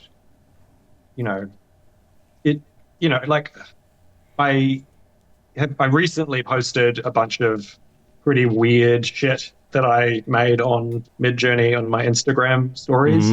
But the stuff I was doing before the last time we talked, I was really, like the Legends of the Golden Child and the sort of the fictional TV shows that exist. It was super cool, man. It was really cool. It was fun. But the main thing for me that made that stuff work was all of the writing. That was, the images were amazing. I didn't do them. I didn't do the images. I did the writing, and the writing is something that's nestled within 25 years of my own. It's an expansion on that sort of stuff. But I'm not doing that sort of stuff anymore because the AI has got sort of so good that it's like even less fulfilling. And I get people who hate AI stuff, but they message me going, you should keep going though, the stuff that you do is good. Right, yeah. It's like, it's literally just like a paragraph and some little parameters that you stick on the end, and just hitting regenerate a bunch of times until you see something bizarre and then focusing on that. It's fun to do when you've had some beers and, whatever, at this point, but it's not the same as spending 6 months drawing every single illustration for a book. It's not fulfilling at all. Yeah. That's the thing that I to me it's like, why would I be interested in getting involved in something that takes the most fun? The whole point is not even to have the art in the end. And I just sell my pieces as a means to an end so I could survive. The process is the fun part. Creating something out of nothing. That's the fun part. Why would you take out the only good part of it? The best part of it.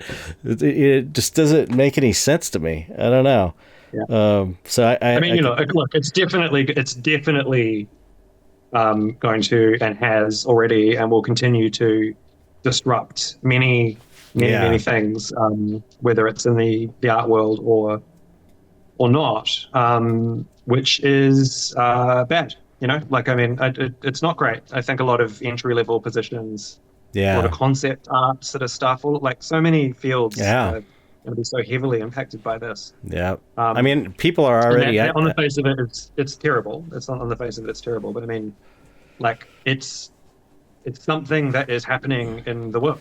Yeah. It's like, well, what do you do? Like you have to adapt to it in whatever way you want to, or can, or not. Yeah. I mean, it's really up to the individual to decide where they want to go. Sorry. I'm sorry. I saw this thing about a guy talking about AI on some video yesterday. I think this guy from an AI company, was like a news story, and he's putting out a warning, whereas most of the other AI companies are saying it's going to be great. This guy's going, this could be really dangerous, and he said he was doing it because he felt like nobody else was saying that, that we should be weighing the potential dangers. But now I forget what I was going to originally, my original point was staying true to the format of the podcast. Let me think. He was talking about fuck, it's gone, never mind, sorry. Well, look, I mean, you reminded me of something which is of a concern to me, like beyond AI being able to draw Spider-Man better than me or whatever. Look, I'm reading sort of stuff because people go, oh no, AI is going to get artificial general intelligence, and then it's just a short leap to super intelligence, and then it's like, right, I have no mouth but I must scream, it's going to take over the world, and et cetera, et cetera, et cetera. I think the greater danger is, this is the concept that I shouldn't keep talking about because I'm probably bringing it into reality, but a year from now, what's to stop some teenage edgelord anti-cosmic satanic terrorist from using some janky open source Chinese model to weaponize super Ebola, and right. That's it's a genuine concern. I was watching this video from a guy who just kind of stumbled upon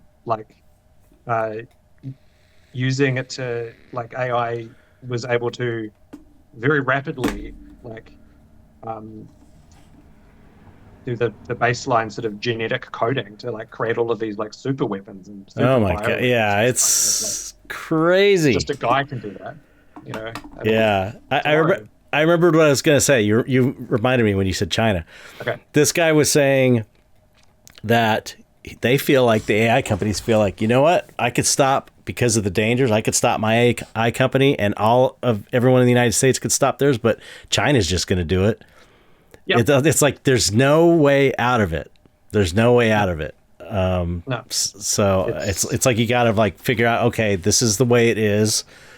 There's no way out of it. So hopefully, and I don't have a lot of faith in this, but hopefully you'd think that people with this kind of potential dangerous tool would sort of come to some understanding of what things you don't let it do, but I don't know that that's going to happen necessarily until it happens. The problem is that this stuff is so advanced now that there are if all of this stuff was just locked up behind a couple of major corporations that were working in the best interest of humanity, which I don't think they're doing anymore. Right.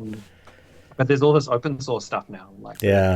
The AIs are good enough to help you make better AIs, and they're already doing it to themselves. And Yep. it's like it. And I think that the only real mitigation to any of this is probably going to be a very extreme clampdown on a lot of our freedoms using Yeah. AI. And Yeah. it's like, whoops, we invented this super weapon. The only way to stop it from Right. potentially doing any of this is to and I don't think this was the goal all along. I just think it's the only way to and it's all very fucking. But again, you just log off and go outside, I guess, until there's like a Skynet drone hovering over you. And Yeah. I don't know. I think we've just got to really we live in a Philip K. Dick novel now. Totally, man. We already do, and it's only when I messaged you a couple of months ago, going, "Chet, I don't think I said I'm freaking out, but I was just things are getting weird out there." I've been listening to a lot of a podcast called Weird Studies. Check that out. Weird Studies, okay. really, really Weird good. Studies. But just the general premise of what they are laying down is what they call like the weirding. The world is getting weirder into the world, and they Totally, man. They investigate it through like novels and art and philosophy and magic and UFOs. That's a whole other fucking thing. All of that. I know. On top of everything, or maybe it's all connected. I don't know. But yeah, it's very. Again, like it's the weirdest thing because you can choose to, like, go down these rabbit holes and freak out about it and do exactly what we're doing now, or especially if you're in the West, just switch off and just have the most mundane, prosaic experience of reality that you've ever been able to have. Like, yeah, right. There's kind of never been a. Oh, go ahead. No, go on. Oh no, I was gonna say there's kind of never been a better time to just be like, fuck it, I'm gonna do what makes me happy. Because everything is so chaotic and fucked up, and you can't really do anything. I hate to say it, you can't really do anything about it. And I wouldn't have said that 10 years ago, but things are so out of control that you can't really do anything about anything. So it's like, maybe. I think, but well, just to interject, I think the major problem that underlies all of this is the total breakdown of anything that used to resemble at least consensus reality. Right. Yeah, absolutely. Absolutely. It's if there's no consensus reality, it's like anything goes, man. No. And if this is the world we live in, everything is atomizing, and we're either got, and it's so weird. Like, I've had more than one friend who, for the entire time that I've known them, have been very,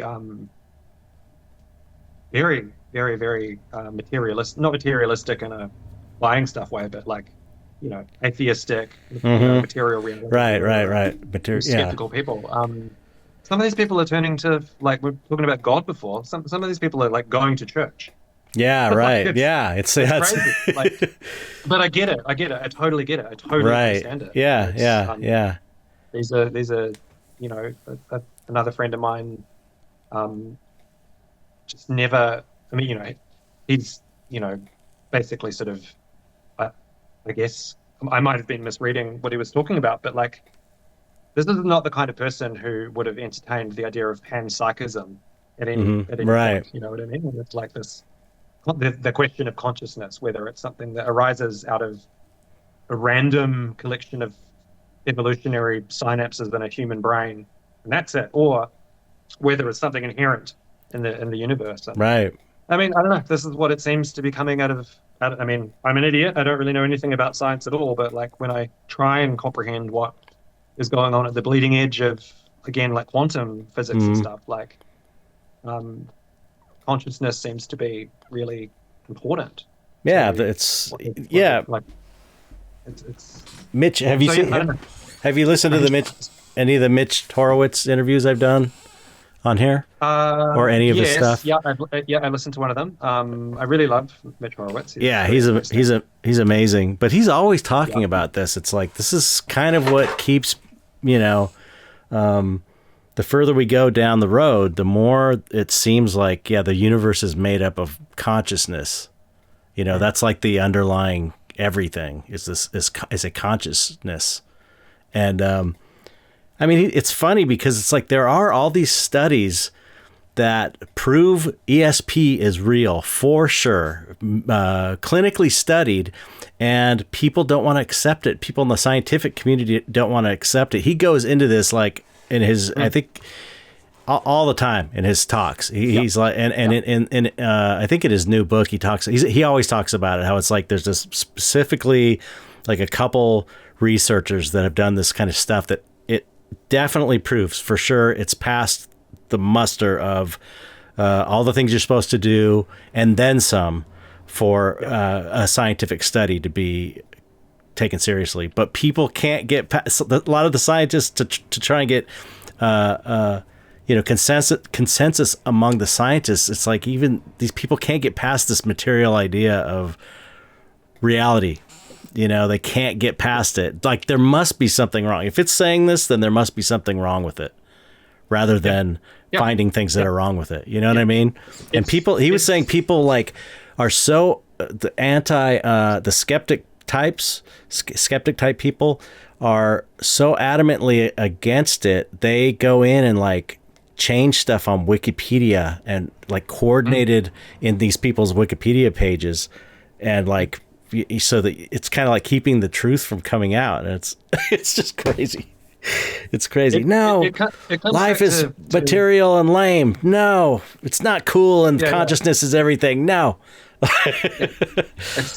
It's scary because, like it really, really is. Like I've spent a certain amount of my life living in a very materialistic. When my kid was born, I made a real conscious decision. I was just like, you know what? I think I just need to really concentrate on what's right in front of me right now. Right. Yeah. And I did that. And I got very heavily into. I went sort of too far down the rabbit hole. On the other side of things, I read. It's a really bad idea to do this. I read. Thomas Ligotti, the author, Thomas Ligotti. Yeah. I haven't read a lot of his stuff, but people recommended it to me, and I got some on audio book and haven't listened to them yet. I find him easier to. I don't have a huge amount of time for reading these days anyway. Yeah, right. I prefer reading, but I never have time for it. Audiobooks are the best, and he's good on audiobook. His writing is very, from a prose sort of sense, he knows exactly what he's doing to sort of put you into a sort of state of mind. Like it's not really about the plots or the characters. It's more like a feeling of existential dread. But he wrote a book called The Conspiracy Against the Human Race, which is I think it's the only non-fiction book that have ever been nominated for the Bram Stoker Award. Which wow. is like, that's scary. That's creepy. Yeah. It like the back of the book, the quotes on the back are like, "Don't read this book if you ever want to feel happy again." Oh my God. and really what it is, the entire book is a distillation of his reading of the history of nihilistic, pessimistic philosophy, Okay. And his central premise is that consciousness is an abhorrence, to the universe. And he lays it all out. Like there are passages in there where it's like, imagine your lovely life that you're living now. Lovely conversations you have with your friends and your family, and like the guilt that we feel in the comfortable West about the horrors of what this all takes. But he's like, well, imagine that, but it's like the billions and billions of dead and all the suffering that the generations that come before, and extrapolate that out across the entire universe. How many trillions and trillions and trillions of consciousnesses have just suffered through it all for what? So right. Your podcast, Yeah. Fucking Okay. hell, you know. Yeah. But don't get me wrong. Don't get me wrong. Don't get me wrong. Don't get me wrong. And so it's very dark and all of that. And I was reading this just after I'd had my firstborn son. Yeah. Oh It's like, no, that's not good. bad idea. And so that's Unpronounceable and the Sect of the Bleeding Eye. That's the second book, and even the third book. Really, a lot of that stuff is sort of me wrestling Right. with that stuff from a perspective that I had really put myself in, of kind of going, I just need to back away from all of this hippy dippy, airy fairy kind of shit that I've been dwelling in. But like the other thing that he says in the book, which I think is true, is that too bad though, because we've evolved to want to procreate. So everything I'm saying is just a waste of time. Keep reproducing anyway. You might as well just enjoy it. Right. But yeah, like it. You know, I mean, I've wrestled with this stuff myself, and I no longer feel that way at all. Yeah. Because I think that there is something. I've had, and you, I know you've, I'm sure you've had this. Yeah. No. You know, when you have a profound mystical experience through psychedelics or lucid dreams or whatever, I can't ever get that dark about reality, because the experience has always been like, I know it's all good. I know it's not, you just don't die. I just like, when you get to that place, it's undeniable. When you get to that mental state, either through whatever means, meditation or whatever, it's like you just know. You just know. And it's not, it doesn't matter. And, you know, people could say that's just you fooling yourself, but it's not, because I know it's just not. It's like this other level of knowing that is not present in normal reality. It's like at least that's, I've had these experiences a few times in my life, to where it's like, and every time it's like, don't worry, it's all good. All this pain and suffering is basically an illusion. And it's like, my impression is when you die, it's like, it's just like a dream. Was the bad dream that bad? It felt like it at the time when you were dreaming it, the nightmare, but you woke up and you're like, oh, it wasn't even really a real thing that happened. And it's hard to say that when, too. Yeah, but I mean, it's hard to say that when people are like dying and suffering everywhere. It's kind of it sounds kind of callous, and it's like, oh, you could say that because you're, like you said, in your nice studio in the West hanging out. But that's kind of no judgment. I mean, No, I know, but it's like that's kind of the luxury of taking advantage of that position, is being able to feel that way and know that it's, if you're in a war zone and your family's all been wiped out, you're not going to be feeling it's all good and all the suffering's an illusion. You can't, you just can't. But that doesn't mean it's not true. And it's like, and it sounds like a horrible thing to say, like, but man, if you look at like all these near-death experiences, you talk to people who've had near-death experiences. There's a lot of like videos about people talking about their near-death experience, and it's like, you can tell when someone's bullshitting. You can tell when someone's really had an experience. I feel like you can tell when someone's bullshitting you, and it's like so many of these stories have the same general idea, and it's the same thing. Don't worry, it's all good. They have this amazing feeling of peace. And it sounds like the states I've experienced a few times in my life. And the message is like, it's all good. It's step into the light. Yeah, step into the light. It's all good. See what I'm worried about. This is the thing. Like, this is the problem. This is why I understand why people want to stay in a materialistic state of mind, because once you start actually letting these ideas in, again, going back to what we're talking before, how hard is it to even ascertain what the truth is on the so-called mundane level of politics and reality? These days, how much harder is it to ascertain what the truth might be when we're talking about like potentially some sort of interdimensional or beyond, experience that has to Right. do with something we call a soul. Like I've you can get paranoid because it's like, okay, cool. Well, let's take what you said at face value. You die, and this has happened to more than one person that I know personally, myself, like, and I believe them. Like, Uh-huh. whatever that experience is, if it is like there's something beyond, there's a light. Like I've read, and again, it's people writing whatever the fiction Right. potentially, but what if it's a trap? What if there's people saying the light? Don't go Right. into the light because it's just going to get you back here, and there's more suffering, and there are interdimensional creatures. Right. Like I'm not saying that I believe that. But Yeah, it's like, yeah. once you start believing something, Right. you either decide, well, that's where I stop. Right. Go, what we call it a rabbit hole, right? And Right. it's But that's what, like it. that's why the only answer is a personal experience yourself. I feel like, at least that's how it's been for me. It's like I've experienced it and nobody can tell me otherwise. Even if I'm wrong, it's like, maybe I'm wrong. Maybe it's bullshit. Maybe it's my brain playing tricks on me, but it was realer than anything in this reality.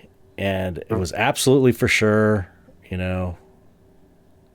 God is real. It's this fractal energy being that is everything is made of, including all of us. And it's like, that's just the truth. You're existing inside this thing that's made of love or whatever. That's how people describe it. And it's like, your puny human brain can't see that it's all going to be okay. And I know it's painful, but it's not, it's temporary, it's illusory. And, it's like the reality is God splitting itself apart into a gazillion pieces in order to go through the adventure of reforming. And the game is like God, I use the word God. Like I said, I know people hate that. I understand not liking the word God, but it's like, most people know what you're talking about, even though if they don't like it. It's like the game is God. This is like Eastern philosophy, though, kind of. It's like the game is God recognizing itself, becoming human, and then recognizing itself through itself as people. You know what I mean? And so you're just waking up to what you really are, and you're God, and everybody's God, really, and then we just can't see that most of the time because we're all asleep in this kind of ape state. It's very convincing, this world of they call it sorrow, flesh and bone. They call it Maya. It's like a big world of illusion, and and it's constantly you have the realization, and it's so powerful that you can't hold on to the feeling of the realization. And that's where kind of faith comes in. You have the feeling and the realization, and then reality comes back crashing in, and you got to pay bills, and someone died, and all this horrible shit happens, and suddenly you're sucked back into this reality, and you have to hold on to that memory that at the time you had this real feeling that it was true. You know what I mean? I mean, we can't all live in a cave and spend our lives in contemplation, like we right. Absolutely. Carry that sacred space around with us. And going back to like the comics and the role-playing books and everything, like the and that idea that there is a sort of endless kind of limit to the potentiality with a certain type of creative set of parameters and creative expression. Like I've tried to play with this idea that the world of the comics, Mr. Unpronounceable in particular, he is a searcher. He is my shadow. Totally, yeah. He's my ego. Yeah. Doing what I'm doing. He's searching for that secret thing behind the curtain. Right. is constantly frustrated, constantly going around in circles, constantly it's just out of reach always. Right. But then, you know, like I sort of started thinking, and only very recently, and this is something that we developed in the role-playing books, and then as I was finishing the Isle of the Sorcerer, there's a bit at the end where he's you know, the demon tells them about the skinless ones, and you know, they're waiting in silent congregation on like the, you know, the H.P. Lovecraft thing, the black planets rolling Yeah. through space, you know, like all of that sort of stuff. They're standing there on these black planets, like in front of this like black gate, you know. It's just words now. I haven't drawn any of this. It's just Yeah, like yeah. a deeper myth under a myth, and like Mr. Unpronounceable thinks that this is just a legend. It's not true. Right. But that, like, what did I call them? The first and ultimate wanderers into the deepest mystery, you know, like even in this world where everybody's a fucking necromancer and a sorcerer, and there are untold technological civilizations that have fallen and risen and fallen and risen, and all of that, and people are coming from our world, going and living in this dream world, and they're coming from other dimensions and other planets, and they're all kicking around in this world in my head. There's even those people are still like, well, there's still something beyond Right. this. Yeah, There's yeah. still something, Yeah. even though some of us are dead, some of us have come from hell. So, you Right. know, like there's still a mystery. That's the nature of when I think about.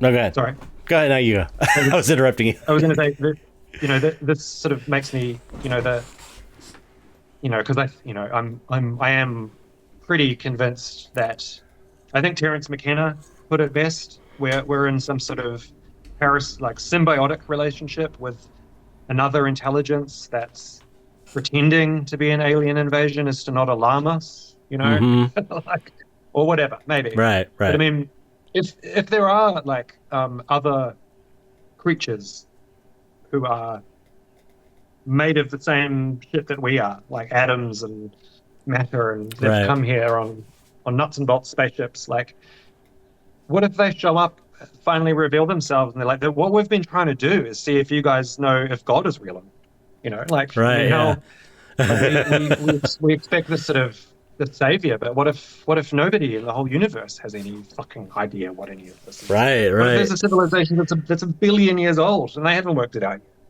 Yeah. Like, Yeah. That's like that seems to be the nature of reality, is like the deeper science. It's the nature of infinity, the infinitude of reality. It's like the deeper they go, the smaller the shit gets. And the further out you go, the wider the universe is. It's like, there's not like it seems like, because we're human beings, we think we're going to find the thing at the bottom of it, and there is no bottom. It just goes in further. It's inwardly infinite and outwardly infinite. And it's like, wow, dude. Yeah, I mean, yeah, it's heavy. Yeah. It's crazy stuff. So I was thinking, you know, when you're talking about the Mr. Unpronounceable is a seeker, and he's searching for this deeper thing. And so it's like, but there is a deeper thing in your comic, right? Like the thing exists. So you're telling yourself that the thing exists in reality. I've sort of Through the comic. I've come, yeah, totally.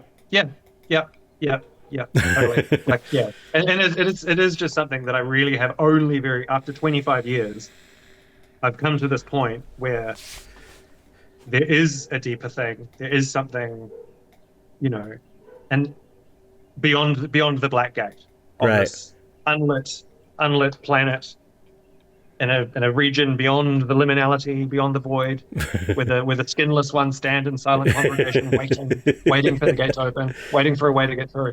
I don't know what's beyond the gate, though, myself, in the comics, and I don't know what's beyond the gate in reality. Yeah, that's so interesting. I could be really trite and have them open the gate, and it's just me drawing the comic. Yeah, right. That would be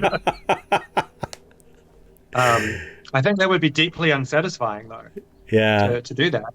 And I feel that, like, this invention of like, I've been questing in my own comics all of this time, and the realization that I've come to after 25 years is that, yeah, there is something deeper than this. And I don't mean to say, like, there's something like deeper in my work in particular, but just in a fictional sense, yeah, that is what I've come to. Right. Yeah. Yeah, there's something beyond that.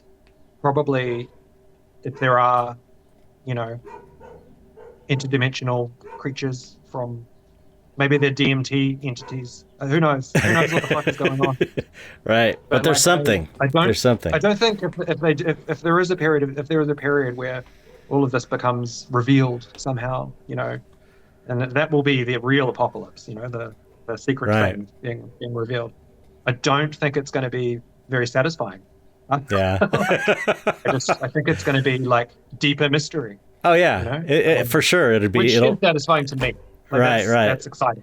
It'll be if it say it was revealed, it would be once it's revealed. It's just like in your book. There's something else. There's something deeper. It's just like the microscopes keep getting finer and finer, and they just keep going deeper and deeper, and it never ends. Like there really isn't anything that you could meaningfully call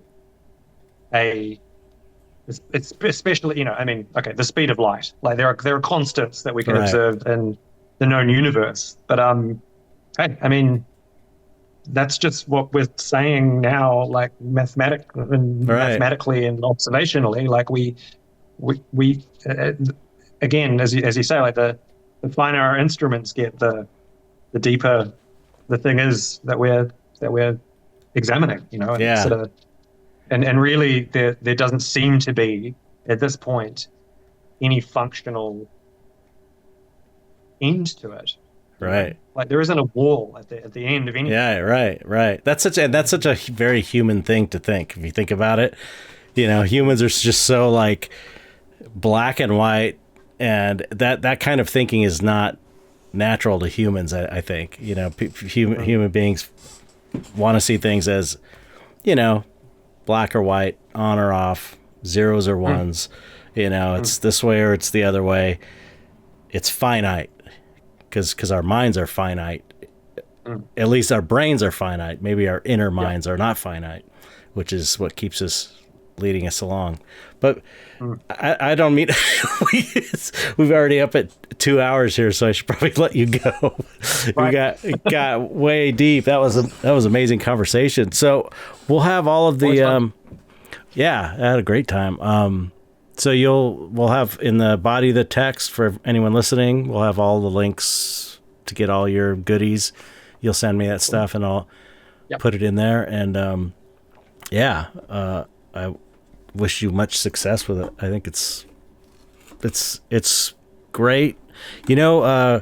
Christopher Ulrich was talking about you, how amazing Mr. Unpronounceable is. He was like, man, that comic is so incredible. He was just raving about it. After I speak to you, I'm going to send him the Isle of the Sorcerer. He hasn't seen any of that yet. Oh, cool. Yeah, he just couldn't say enough good words about it. And it's like, I feel the same way about it. So it's not like I need someone else to tell me that. But he is someone he's such a great artist. I hold his opinion regarding things art-wise in high regard. Me so too. for him to say something like that about you is really cool. About you, well, about this yourself work. as well. Like, I feel honored for sure. Oh, thanks. Thank you very much. Yeah. Well, it's so great talking to you. Don't hang up once I stop the recording. I always forget to say that, but you just have to say one final goodbye to the audience in whatever way you want. Goodbye, audience, and remember to keep looking up and stay frosty. All right. Thanks, everybody, for listening. Goodbye.